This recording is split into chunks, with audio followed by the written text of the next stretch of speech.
So the liberals did it again, right? They banned even more guns, which is already stupid as it is. But the type of guns they did ban just didn't make any sense. You don't have to go far down the list. By the way, there are 324 of them. You don't have to go past 10 and to realize that these people are dumbasses. And the first one that sticks out uh, is this one right here, the GSG 16. Well, actually, this four, because they are all 22 LR rifles. So here's a 22 LR round. In fact, it's a dummy round, as you can tell by the hole in the center there. And here's a spent casing of a 22 LR that was fired. If you consider the fact that each one of this square is a centimeter, and the bullet probably is going to be around half the length of this dummy round, or not even, because obviously you need space for the gunpowder.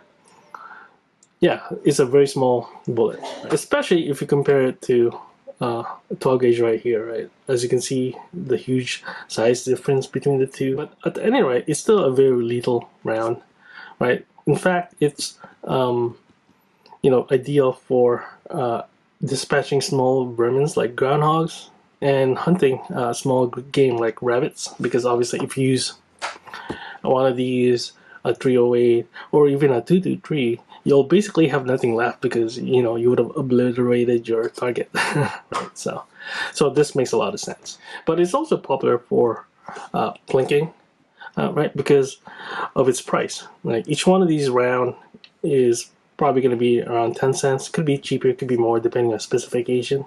Because obviously you don't need a lot of material to mass produce this round, right? But because of its size, you don't need a lot of power to propel the bullet, right? So that means you don't have a lot of recoil, almost nothing, whenever you fire this round, which means this is ideal for precision target shooting, right? Even for younger folks like preteens, right? Because you can easily handle a rifle that fires 22 LR. On top of that, this round has been around for a long time, and you can buy it from anywhere. So really, it's kind of one of those calibers that you must have as a first purchase or a second purchase. So in that vein, I bought this 22 LR rifle. Before we continue,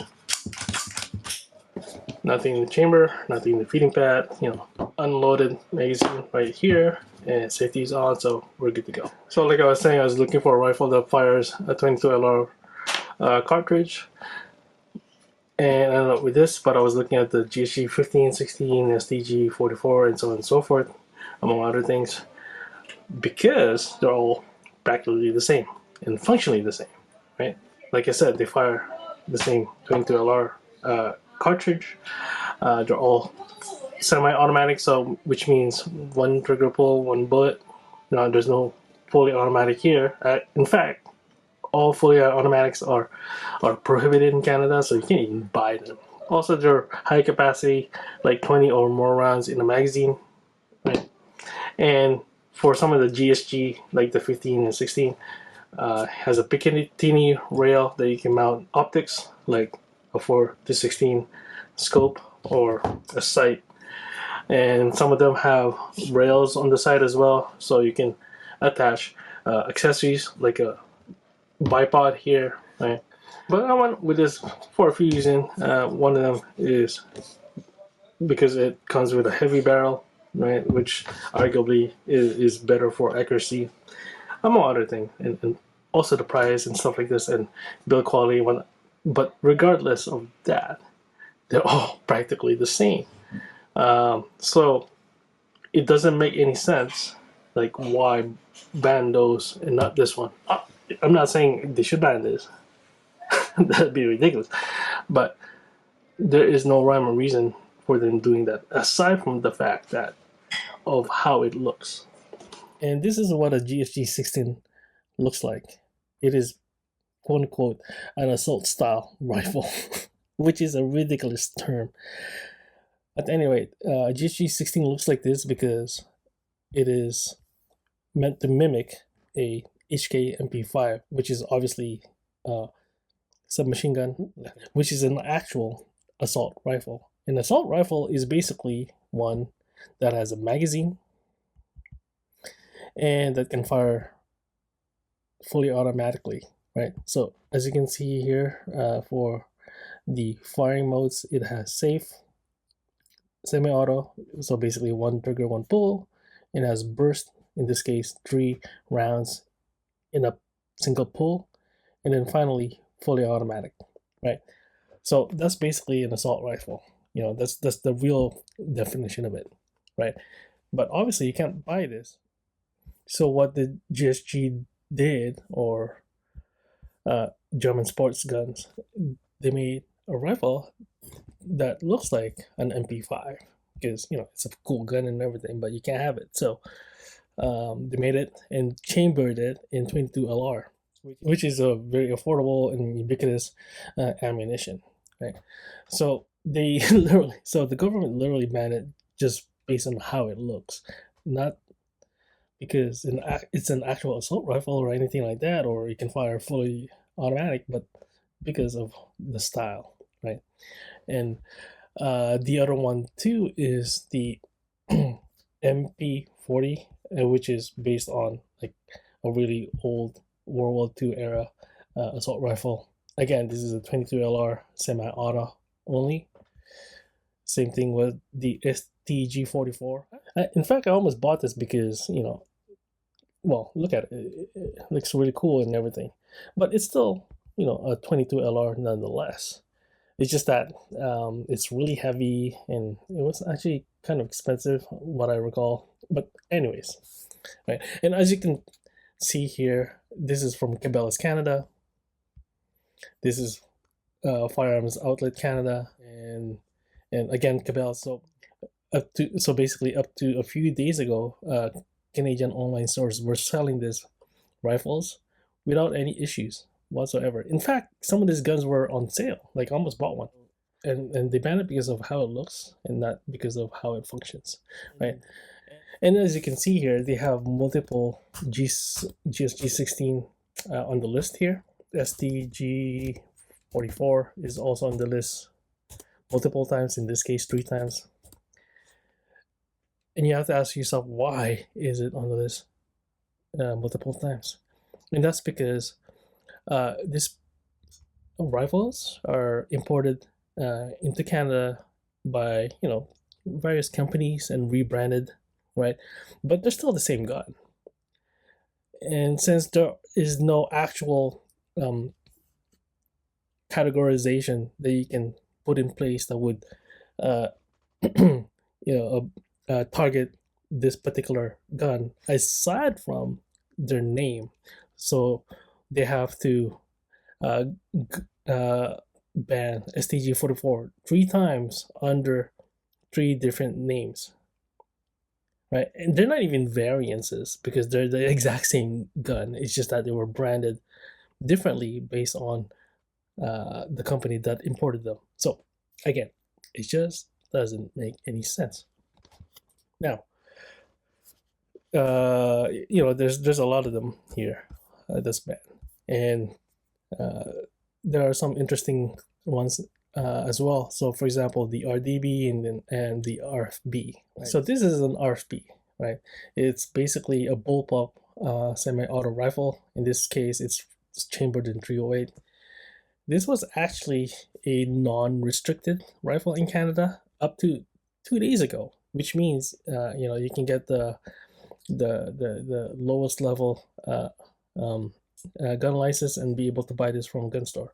But now, if you try to purchase it, can't.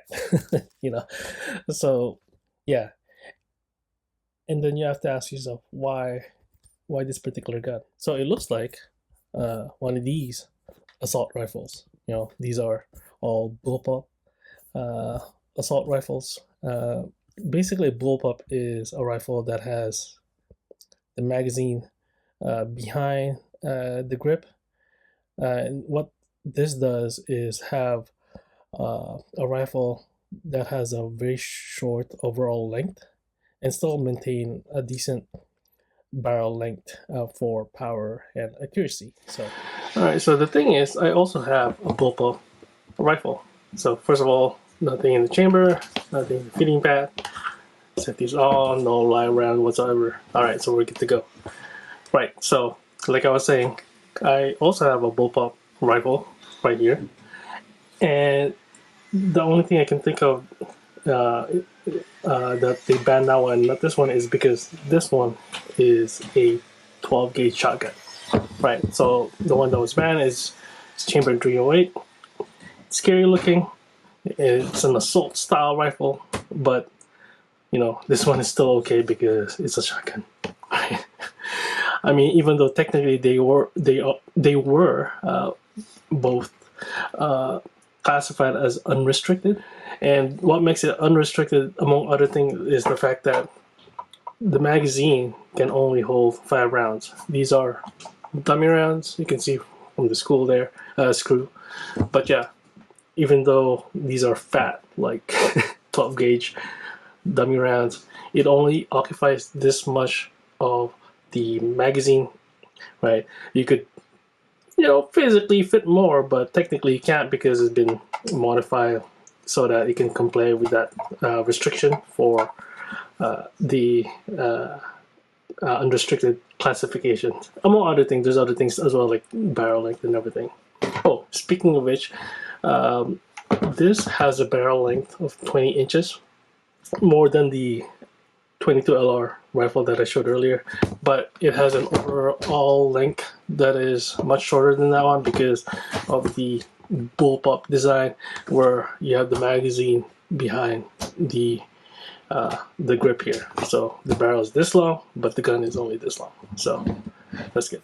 And as you can see, there's a bunch more from Keltec that was banned, including the Sub 2000. I actually almost bought this one as well, and the Sub 2000 is basically a carbine. And a carbine is basically, uh, you know, a long gun that has a barrel shortened from its original length, or a rifle that uses less powerful cartridges. So in this particular case, this uses 9mm, right? And this one is actually has a barrel length of 18.5. Again, to be classified as unrestricted. But if you try to go to this Canadian site that sells firearms, you can't. 404, right? So they're I can just imagine, being this Canadian companies, they're probably just pulling out their hairs, like, just to comply with this insanity. I mean, because they did this not that long ago, right? So, and then they did more, and as you can see, the list goes on and on and on and on. Even this one, Chris Vector 22, again, it's a 22 LR, and Chris Vector is this funky looking rifle. It looks like this. Again, 22 LR, no different from what I have. Semi-auto 22 LR with a barrel length that complies with unrestricted classification, but it looks kind of crazy, so it got banned. So what's the point of all this? Well, obviously what they would say is to reduce gun crimes, right? So let's validate that idea by looking at this report that was published earlier this year about firearms and violent crimes in Canada for 2022. So let's scroll down to this paragraph here, which has the heading, "A few accused in firearm-related homicides had a valid firearm license."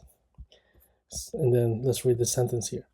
Among the homicides for which the information was available, the accused had a license in 13% of homicides involving a handgun and 12% involving a rifle or a shotgun.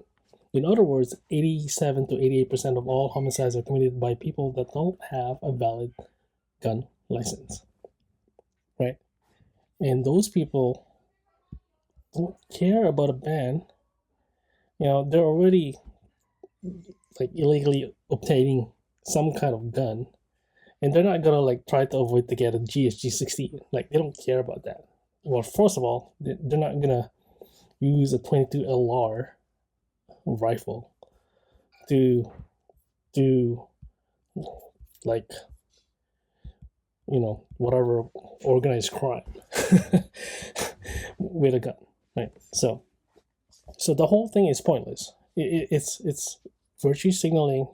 It's just the liberal government saying like, "Hey, look, we're doing something."